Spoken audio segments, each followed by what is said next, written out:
to come on, and so we're going to pray at the end. And if you would get your Bibles, turn to 2 Samuel chapter 11. 2 Samuel chapter 11. If you look at the verses there on the screen, you notice we're starting in verse number 6, which means that this is kind of the second part of a chapter, the second part of a lesson. And so last week we looked at the first 5 verses of 2 Samuel chapter 11, and those are the verses concerning the account of David's adultery with Bathsheba. And remember, the army is still out surrounding the Ammonite city of Rabbah, and not the same as Amorites mentioned last Sunday. I know that gets really confusing because there's Amorites and Ammonites, and there's all of these ites out there, just all kinds of parasites. And so we just want you to recognize it's not the same person. But the fact that they're still out there after she is with child and all of this has gone on and they were there before, it gives you an indication of how long the siege around the city has been taking. Another month or 2 has now passed, and they're still besieging the city. If you weren't here last week, just to catch you up a little bit, the easiest way to besiege a city in this day was not by attacking the walls. It was just by waiting them out until they starved or gave up, and then they'd surrender to you. And often you didn't have to engage in the battle to lose life of soldier and shed that blood. And so they're still out there waiting. And verse 5 tells us that she's conceived, and so we know it's been a few months. And she tells David, I am with child. And so that's where we're picking up tonight. Now, David is now beset with some decisions. He has some decisions that he has to make. And when David heard the news, he had a lot of different choices he could have made. And for the record, you always have a choice. Have you ever heard someone say, well, I didn't have a choice? That is never true. You always have a choice, and we want to encourage you to always choose the action that is right, the action that you should take, and tell the truth, live righteously. But sometimes when we are in the midst of panic, we don't always make wise decisions. And David comes up with a scheme that happens throughout the rest of this chapter. And his mind is, okay, I'm gonna send for Uriah to come home from the battle. And when Uriah comes home, I'm going to ask him how everything's going in the battle. And then I'm going to send him home for the night. And he'll sleep with his wife while he's home. And because he's been gone for a while, they'll be excited to see each other, right?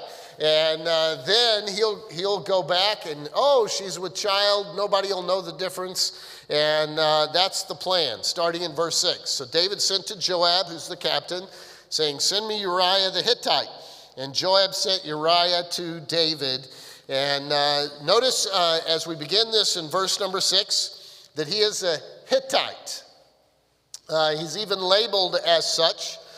There are some labels that we never can get away from. You know, they kind of follow us throughout the rest of our life. You know what I mean? It's what everybody always identifies him as. And but what does that mean? Uriah the Hittite. Well, it means he wasn't Jewish. He married into this conflict. He is a proselyte, a convert. Somewhere along the line, he adopted Jewish citizenship and a Hebrew name. It might have been before he married Bathsheba. It could have been after. But more than likely, he wanted everybody to know he was now a worshiper of Jehovah. You're going to see that throughout the chapter. It means he is there by choice. And he came from some other country. This is really, and in some ways you'd think of it, it's not his battle, but he's going to fight with them. He's going to fight for them. He is in the conflict of battle as a soldier, and partially because of the woman he chose to marry, Bathsheba. And anyway, he gets the news, hey, Uriah, the king wants to see you. This is kind of strange. And so he's going to leave the battle, and he's going to make the 40-mile plus trip to Jerusalem. Those who have been through this area before, you know it is not easy traversing near the Dead Sea and near Jordan. You're at sea level, below sea level. You're going to make a 3,000-foot trek up from Jericho area up to the city of Jerusalem. So it's not an easy path that he's going to go. I look at it and I'm thinking probably Uriah thought, Joab thought, everybody thought, Any of the runners who normally do this could have given the message of how the battle's going to David. Nothing's really happening. We're just sitting outside the city walls. Everything is going to be okay. But anyway, here he goes. In verse 7, he says, and when Uriah was coming to him, David demanded of him how Joab did. How's everything going? How are the people doing? How is the war prospering? And just wanting to know how everything's going in the war. Again, it's kind of weird. David should already have this information. And normally a runner would do this, not one of David's honored men.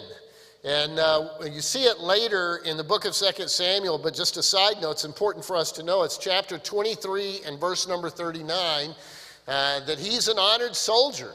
Uriah is one of, you kind of think of the mighty men of David, and then the 30 honorable men, and then it all adds up to about 37 people. And he's one of the main key characters in David's army. And that's the guy that's doing this menial task of just coming to say, how's everything going in the battle now? And the reply would have been, well, it's going pretty good. We're just kind of sitting outside the walls and waiting them out, like we always do. And we're trying to starve them out. And David says, well, that's great. David said to Uriah, okay, thank you for the information. Go down to your house, wash your feet.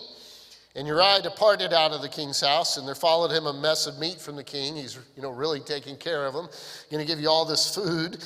And verse number 9, Uriah slept at the door of the king's house with all the servants of his lord, and he went not down to his house. Oop, it's not working out the way David had planned.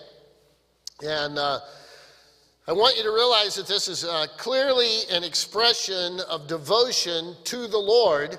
And all sanctioned military activity was a form of service to the Lord and required the Lord's blessings for success. And so David seems at one point, and you can just write it down in your notes if you want, in 1 Samuel 21:5, he seems to have required his soldiers carrying out military assignments to keep themselves in a state of ritual purity. And so he says in that chapter, and they're asked by the priest, have you been with your wives? Oh, no, none of us have been with our wives. Why? Because we're sanctified and we're set apart and we're purified for this battle that the Lord wants us to fight. And so that meant even abstaining from their wives, and Uriah understood that. And so if Uriah had relations with his wife, it would have rendered him temporarily unfit for military service. And David's in control of everything, right? But he can't control Uriah. And as we come to verse 10, and when they had told David, saying, Uriah went not down into his house, David said unto Uriah, came you not from thy journey? Why then did thou not go down unto thy house? Why? Why would you not have gone to your house? And this answer, and I hope you'll really, it's kind of one of the longer verses in the chapter, but this answer of Uriah in verse number 11 should have sent chills into David's spirit. These are the recorded words of Uriah. So we don't have a whole lot of what Uriah is thinking through the whole thing, or what Uriah says, or what Bathsheba says. That's not recorded for us. But if you want to know anything about Uriah from a biblical standpoint, this is it, verse number 11, and really it is an awesome answer. Uriah says to David, the ark, just for reference, for biblical students, the ark represents the presence of God. So the ark is there. The ark and Israel and Judah abide in tents. So they're all camped outside the city in the siege. And my lord Joab and the servants of my lord are encamped in open fields. Shall I then go into my house to eat and to drink and to lie with my wife as thou livest and as thy soul liveth? I will not do this thing. So Uriah's answer shows his solidarity with God, his loyalty to the king, honestly, to the other soldiers, and to the mission. His speech declares his devotion. He may be a Hittite, but he is a true and honorable Israelite servant at this moment as he's come in. And so it's certainly commendable. Well, that puts David in another predicament. And so he says, beginning in verse 12, and David said to Uriah, tarry here today also and tomorrow. and I'll let thee depart. So I want you to stay again today and tonight, and then tomorrow maybe you can go. So Uriah abode in Jerusalem all that day. This is after that morning. And the morrow, the next day. And when David had called him, he did eat and drink before him. And he made him drunk. And at even he went out to lie on his bed with the servants of his Lord. But here it happens again, he went not down to his house. And so David thinks, well, maybe I can get the guy drunk. And he'll go sleep with his wife. And now Uriah is under the influence, but he's still not under David's influence, all right? And he still didn't go to his house. The scheme has failed. Now what's David going to do? He's kind of in a predicament. David at this moment is confronted and conflicted, I hope, but doesn't seem to be, with the horrible choice of either admitting he committed a capital crime that is punishable by death.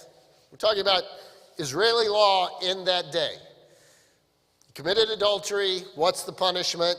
Death. He could admit that. He condemn himself to death. Or he could order the death of one of his valuable servants, this honorable soldier. Either way, someone had to die. And since David was unwilling to order his own death, that someone was Uriah. Verse 14 and 15 of this chapter, it came to pass in the morning that David wrote a letter to Joab. He sent it by the hand of Uriah. And he wrote in the letter saying, set Uriah in the forefront of the hottest battle, and retire ye from him that he may be smitten and die.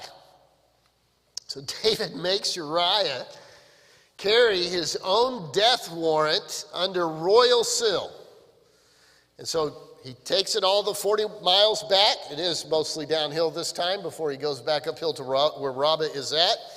And Joab takes the letter. He opens the letter. Uriah is standing there. Hey, this letter's from the king.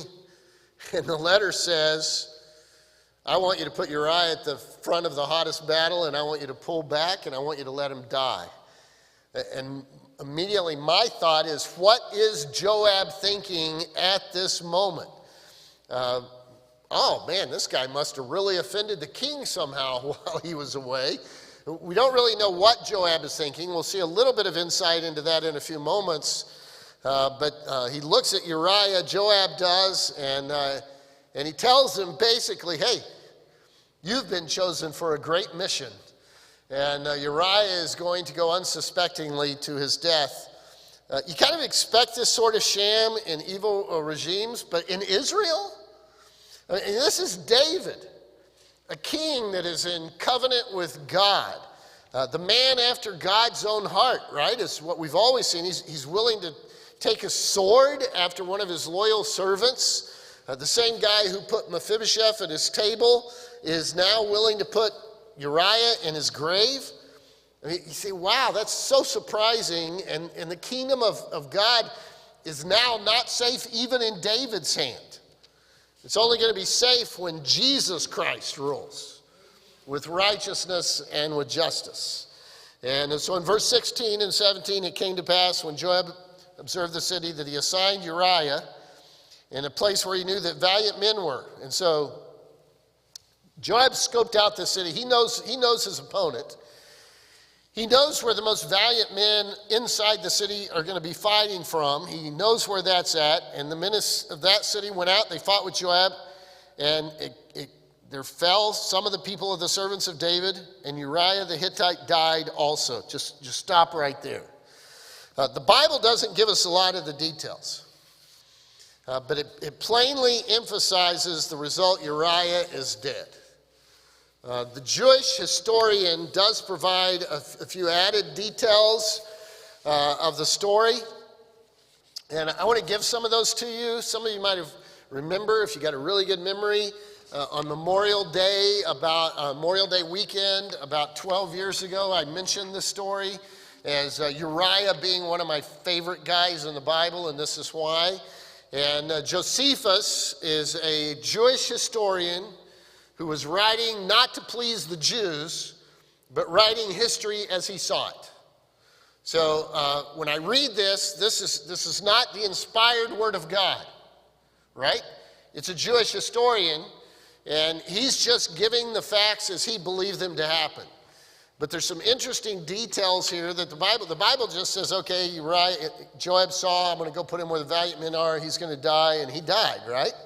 That's it. But this is great. I'm going to read more of this to you than I did before. I only gave you a small portion of this, but I want you to hear it. And I know it's hard to just listen to someone that wrote in a Jewish historian in the way that it's written, so you have to listen closely. If you want, you can Google. You can Google anything, right? You can Google Josephus and Uriah the Hittite, and it'll come up, and you'll have to go down through quite a few pages and books till you get to this part of the history, because Josephus actually gives history just like it's given in the Bible, but you can find it, and you can read this. I'm starting in the middle of the paragraph about all of this. So Joab received it. He received that letter. Upon reading it, he understood the king's purpose. He set Uriah in that place where he knew the enemy would be most troublesome to them, and gave for his partners some of the best soldiers in the army, and said they would also come to their assistance with the whole army if possible they might break down some part of the wall and enter the city. So that's the plan, right? He desired him, Joab, to be glad of the opportunity of exposing himself to such great pains. Don't be displeased at it, since he was such a valiant soldier and had a great reputation for his valor, both with the king and his countrymen. And when Uriah undertook the work he was set upon with alacrity, and this is talking about Uriah, the word alacrity means cheerful readiness, enthusiasm, eager promptness in response. And so this is what it's saying. Joab gives him this task, and Uriah is excited about it. He's eager to do what he's been requested to do by the king. He thinks, oh man, I have been honored. But he gave Joab private orders to those who were to be his companions. When they saw the enemy make a sally, which is a charge, that they'd leave him. When therefore the Hebrews made an attack on the city, the Ammonites were afraid that the enemy might prevent them and get into the city. They got to protect their city, the walls. And this is at the very place where Uriah was ordered. So inside the city, they exposed their best soldiers to the forefront, opened their gates suddenly, fell upon the enemy with great vehemence. They're protecting their city, ran violently upon them. When those that were with Uriah saw this, they all retreated backward, as Joab had directed them beforehand. This is part I've shared with you before, but I want to share again because it's so powerful. But Uriah, as ashamed to run away and leave his post, sustained the enemy, receiving the violence of their onset. He slew many of them, but being encompassed round and caught in the midst of them, he was slain, and some of the companions were slain with him. And I think, man, what a loyal soldier. I believe that Uriah is kind of a hero, a guy that should not be forgotten. Uriah was not the only soldier that lost his life that day. Others died as well, which kind of compounds David's whole decision and everything that happened. In verse 18, then Joab sent and told David all the things concerning the war. The deed is done. David has persevered. He has succeeded. David engineered it. David arranged it. David is now ruling with heartless oppression. However, Joab adds a little side note to the message. And this is the only indication we get of how Joab might have felt or have been thinking about all of this. He charged the messenger, okay, go let David know. When thou made an end of telling the matters of the war unto the king, because he's got to go back and say, okay, we charged the city. They came out. Most of us ran, some died, we didn't accomplish anything. That's not good news, right? If you're the messenger, that's not the news you normally would want to take back to the king. He said, when you made an end of telling the matters of the war unto the king, if it be so that the king's wrath arise, because why would you have done something so silly, right? All you had to do is wait and starve him out, and we wouldn't have lost anybody. Joab knows that. when he says, wherefore approach you so nigh unto the city when you fight? Know you not that they'd shoot from the wall, and arrows would come out, and different people would die? Who smote Abimelech, the son of Jerubasheth? Did not a woman cast a piece of millstone upon him from the wall that she died in Thebez? He's reminding of another story. Why went you not nigh the wall? And David would say, that was Tom. Why would you have done this? Then say, thy servant Uriah the Hittite is dead also. Because Joab knew that that was going to appease the king. Kind of a sad thing here.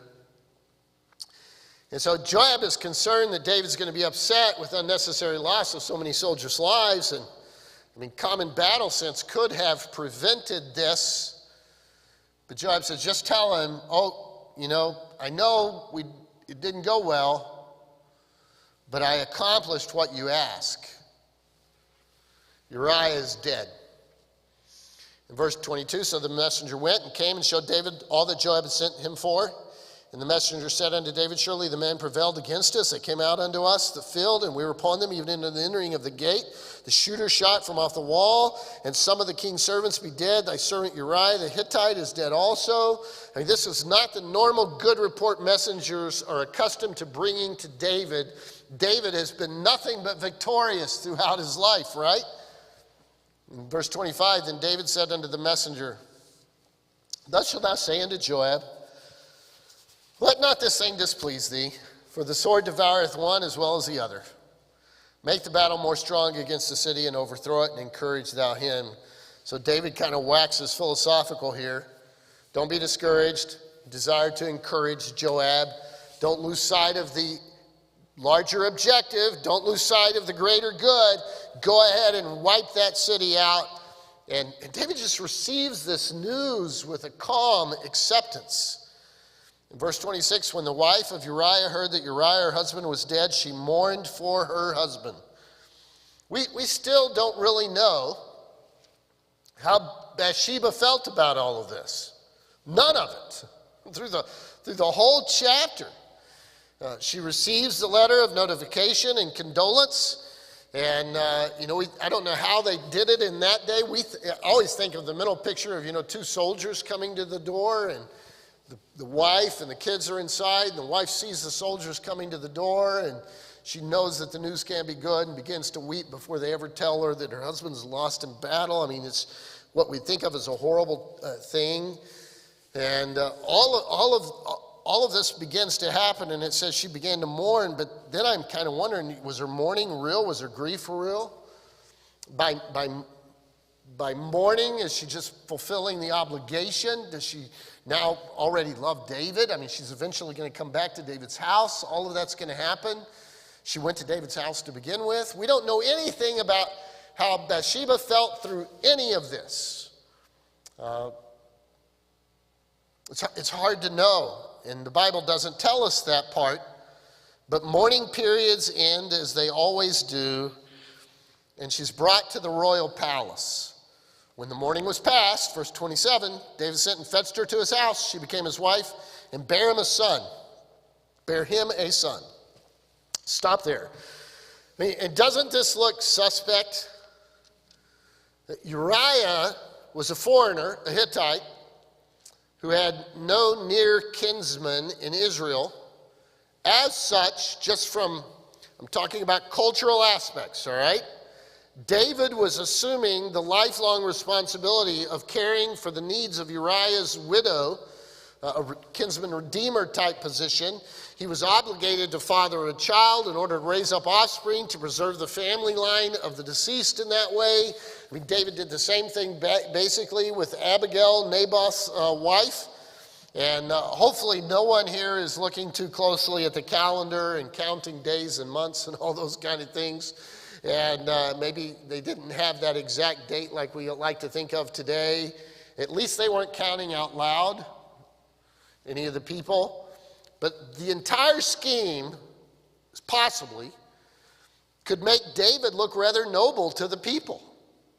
Oh, this guy, one of his best soldiers, lost his life in war. So David took his wife, and he's going to bring her into the fold. And isn't that kind of David? And preserve them and taking care of this poor widow. And so from a worldly scheme, this had worked perfectly. Throughout the rest to this point, for first 26 and a half verses, going into halfway through verse 27, the recorder has given us this whole sordid tale of lust and murder and deceit without pausing to make a whole lot of marginal notes along the way, maybe even some of those that we'd like to see. He details every step of the story as if God is not even involved in everything that happens. It looks like David is all in control of the narrative. God is silent, verse after verse after verse, which serves to extenuate the lone statement at the end of verse number 27, the thing that David had done, it displeased the Lord, right? Boom. It was evil in God's eyes. God was not pleased. David thinks, oh, I've gotten away with one, but he runs smack into the judgment of God.